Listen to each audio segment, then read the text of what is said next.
Yosi mo na ako. Pag may duman dito na kahit babae, kahit lalaki, titirahin ko talaga kasi nagutom na ako kasi wala akong pera. Ganyan talaga pag walang mga trabaho. Ang racket, hold up na lang. Yosi mo na ako. Dito lagay ko yung yosi ko. Uy, may parating babae. Hold up!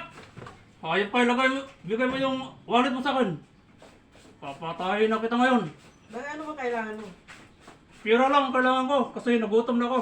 Bakit kailangan mo pa mag-hold up? Kasi wala akong trabaho. Bibigyan naman kita kung gusto ko. Naku, bigyan din niya ako. Pero hindi ako